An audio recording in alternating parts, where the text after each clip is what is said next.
हो समोरचे असं या थोडं समोर थोडं असं एक मिनिट भाऊ विनोद खाली घे ना विनोद एक मिनिट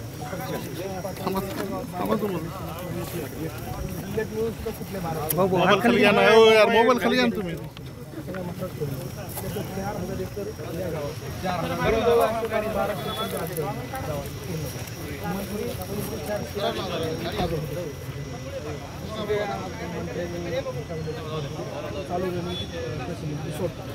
म्हणजे आधीच्या जागा स्वाधीनासाठी केलंय कुणी चालू बीड जिल्ह्यामध्ये दुष्काळ आहे. विनोद मोबाईल खाली घे ना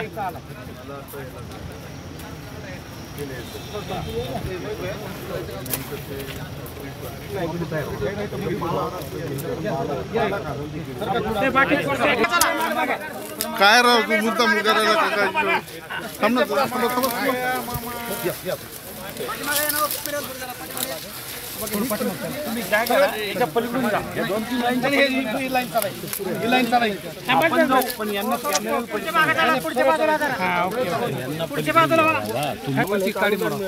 आम्हाला ह्याचा पीक विमा सुद्धा मिळत नाही. एव्हा ना आम्हाला पीक विमा भरता सुद्धा येत नाही. म्हणजे कुठल्याच ह्याच्यात ह्याला घेतलं नाही. हे सर्वात मोठं दुर्दैव. आणि ह्या विषयावरती पहिले तुम्ही आहात महाराष्ट्रात की जे रेशीमच्या शेतकऱ्यांना भेटायसाठी आलं. महाराष्ट्रात इतकं मोठं रेशीमचं क्षेत्र वाढले आणि याचा एवढा टॅक्स सध्या सरकारला मिळतो. खूप मोठं उत्पादन ह्याच्यापासून झालं. 50-60 हजार रुपये क्विंटलचा हवा आणि शेतकरी बी सदन झालाय. पण आज सगळं संपलंय. काय साधन आहे आता ओलिताचं साधन माझ्याकडे शेतकरी होती विहीर आणि बोरवेल. माझ्याकडे मोठं डॅम नाही आहे. त्याच्यानंतर आमच्याकडे थोडं दुर्लक्ष बी शासनाचं पालकमंत्री म्हणून वैयक्तिक आमच्याकडून पण आम्ही आमच्या लेवलला बऱ्यापैकी केले. पण आता ह्या वर्षी आम्ही काम केलं आणि त्याच्यावर बंधारे केले. छान रिचार्ज स्टॉपेज पाऊस न पडल्यामुळे सगळं पूर्णपणे आज शेतकरी पूर्ण हवा.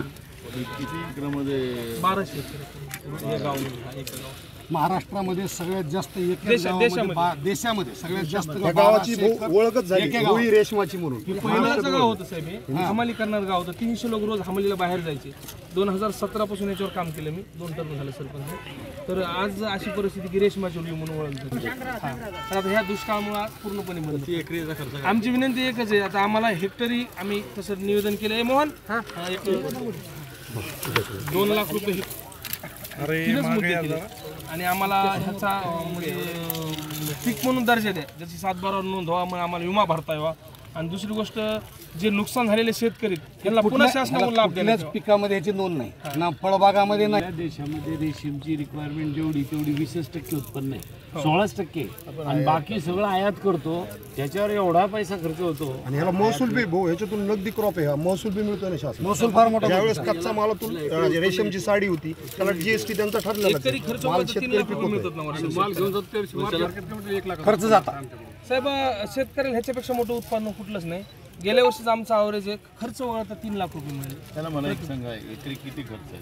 एकरी उभा करायला शेड आणि हे उभा करायला आम्हाला 4-4.5 लाख रुपये खर्च लागतो. रेशीम 4.5 लाखाच्या आसपास शेड उभा करावा लागतो. कोष तयार करायचा.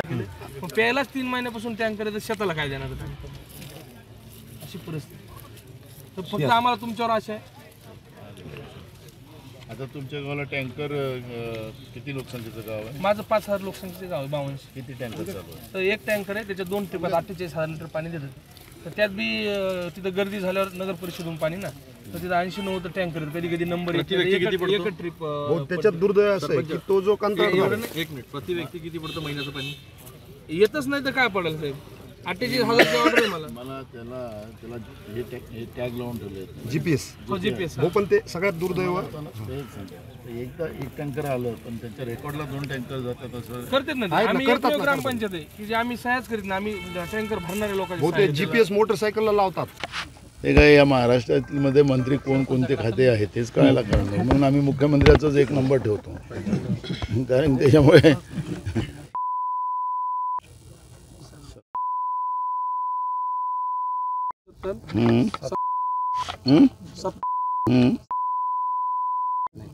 हा एक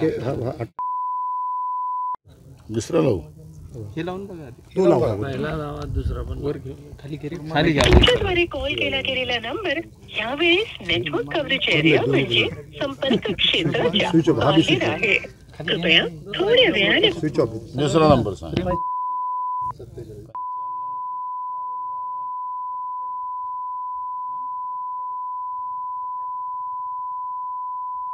तुमच्याकडे नंबर सेव्ह नाही का? मी म्हणतोय ना, या सरकारचं कळायलाच कारण नाही ना, कोण केव्हा कोणतं खातं कोणाकडे जातं. शेव कोणता करायचा नंबर पुन्हा इतके म्हणलं. हे नंबर चुकलाय तुमचा.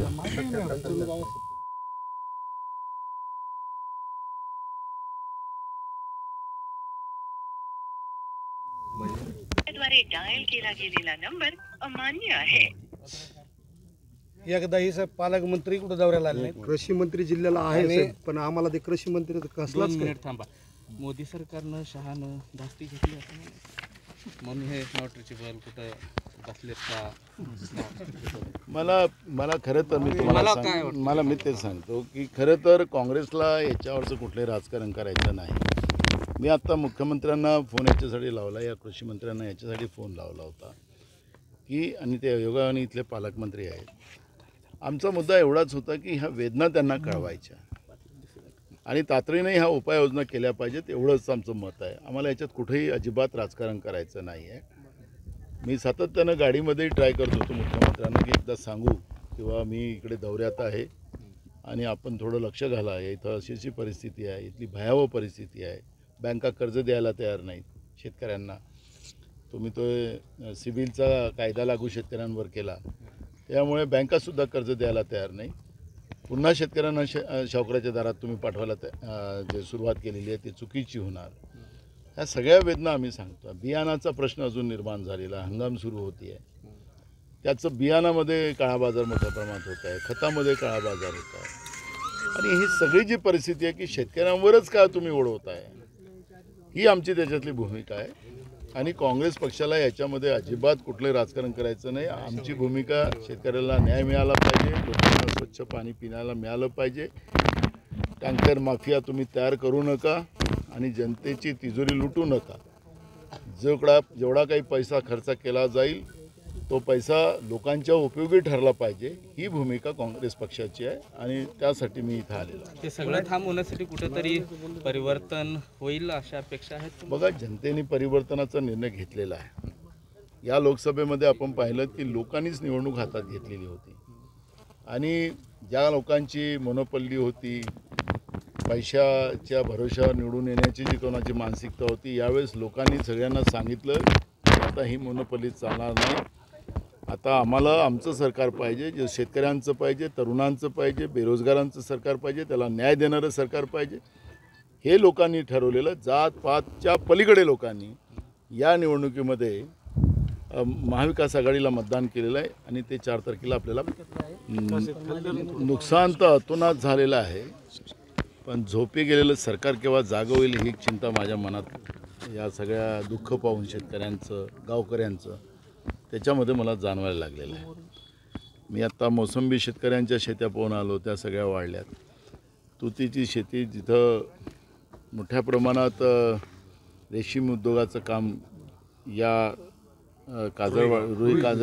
काजळवाडीमध्ये केलं जाते, याच्यामध्ये सुद्धा सरकारचं दुर्लक्ष आहे. पिण्याचा पाण्याचा घोळ मोठ्या प्रमाणात निर्माण केलेला आहे आणि ही जी सगळी परिस्थिती भयावह आहे. जे काही शेतकऱ्यांनी मला इथं सांगितलं ती तर अजून भयावह आहे. याला शेतीचा दर्जा मिळालेला नाही, या पिकाला हे पीक सातबाऱ्यावर नोंद केलं जात नाही.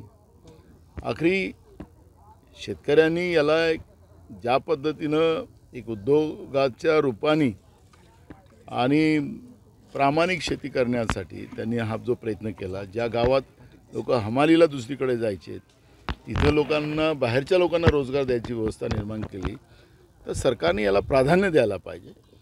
आणि हे नगदी पीक आहे, अशा याच्यामध्ये सरकारने शेतकऱ्यांना प्रोत्साहन द्यायला पाहिजे. तर उलटं सरकारने यांना दाबण्याचा प्रयत्न करत असेल तर ही खऱ्या अर्थानं एक प्रकारची शेतकऱ्याची चेष्टा करण्याचं पाप भाजपप्रणीत सरकार महाराष्ट्रात करताना पाहतो आहे. आणि हे दुःख मोठं आहे, कारण की करोड रुपयाचं पीक आज वाया जाते आहे. त्याचं शासनाचंही जे महसूल शासनाला यायचं तेही थांबणार आहे आणि त्याच्यामुळे ही जी काही परिस्थिती आहे भयावह आहे. मी आज आता इथून दौऱ्यावरून गेल्यानंतर कमिशनरशी पण आम्ही विभागीय आयुक्ताशी आम्ही चर्चा करणार आहोत आणि राज्याच्या मुख्यमंत्र्याशी चर्चा करणार आहोत. आणि जमलं तर मी मुख्यमंत्र्यांनाही मगापासून फोन लावण्याचा प्रयत्न करतो आहे, पालकमंत्र्यांना फोन लावण्याचा प्रयत्न करतो आहे. हे नॉट रिचेबल येतात आहेत, कृषी मंत्री पण आहेत. नॉट रिचेबल येतात आहेत. इथले पालकमंत्री जे असतील त्यांनाही फोन लावतो आहे. मी संभाजीनगरच्याही पालकमंत्र्याला फोन लावतो, तेही नॉट रिचेबल. मुख्यमंत्री पण नॉट रिचेबल. आखरी इथं लोक तडफडून मरतात आहेत. त्यांच्या वेदनेवर साधा फुंकर पण टाकायला सरकार येत नसेल, ही भयानक परिस्थिती आहे आणि ही गंभीर बाब आम्ही सरकारच्या प्रशासनाच्या लक्षात आणून देऊ. आणि मी शेतकऱ्यांना आवाहन करेन की तुमचं नुकसान झालेलं आहे, तुमच्या मनात चिंता आहे, पण असं पाऊल उचलू नका की आत्महत्येचं पाऊल कोणी उचलू नका. आत्महत्या हे पाप आहे आपल्यालाच आपलं शास्त्र सांगतं, पण जीव गेला तर वापस येत नाही. पण हेच पुन्हा आपण हा माडरान उभा करू आणि शेतकऱ्यांना न्याय देण्याची भूमिका आमची राहणार आहे. त्या पद्धतीची गॅरंटीसुद्धा काँग्रेस पक्षाचे नेते राहुल गांधीजींनी पण दिलेली आहे आणि पुन्हा शेतकऱ्यांना उभं करण्याचा एक संकल्प आम्ही करतो आहे. पण कोणीही शेतकऱ्यांनी आत्महत्या करू नये असं तुमच्या माध्यमातून महाराष्ट्राच्या शेतकऱ्याला मी आवाहन करतो. आमचं मत एक पालकमंत्र्याला फोन लावून बघा आता तुम्ही लाईव्ह लावा फोन दे लाव.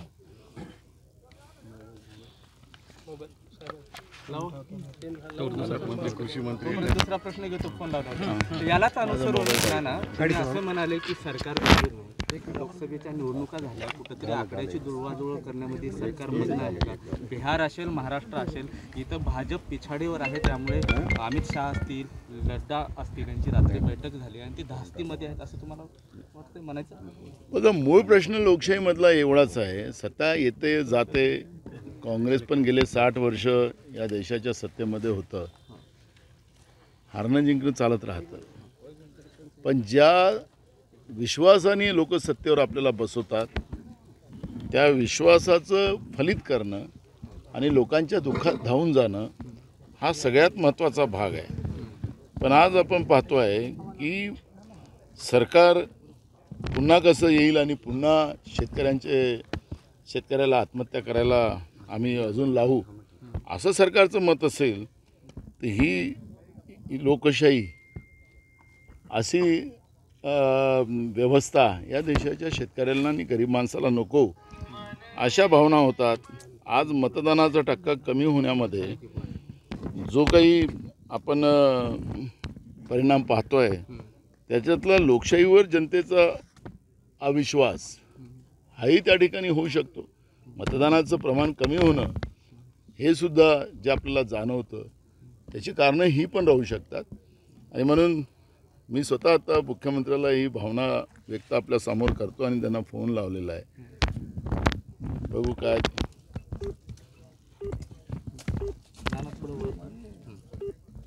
माईक खाली घ्या ना सगळे.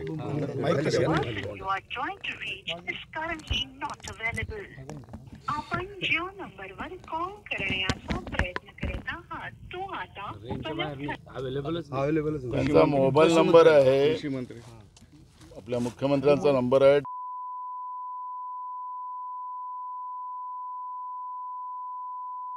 हा मुख्यमंत्र्यांचा नंबर आहे महाराष्ट्राच्या एकनाथ शिंदेचा.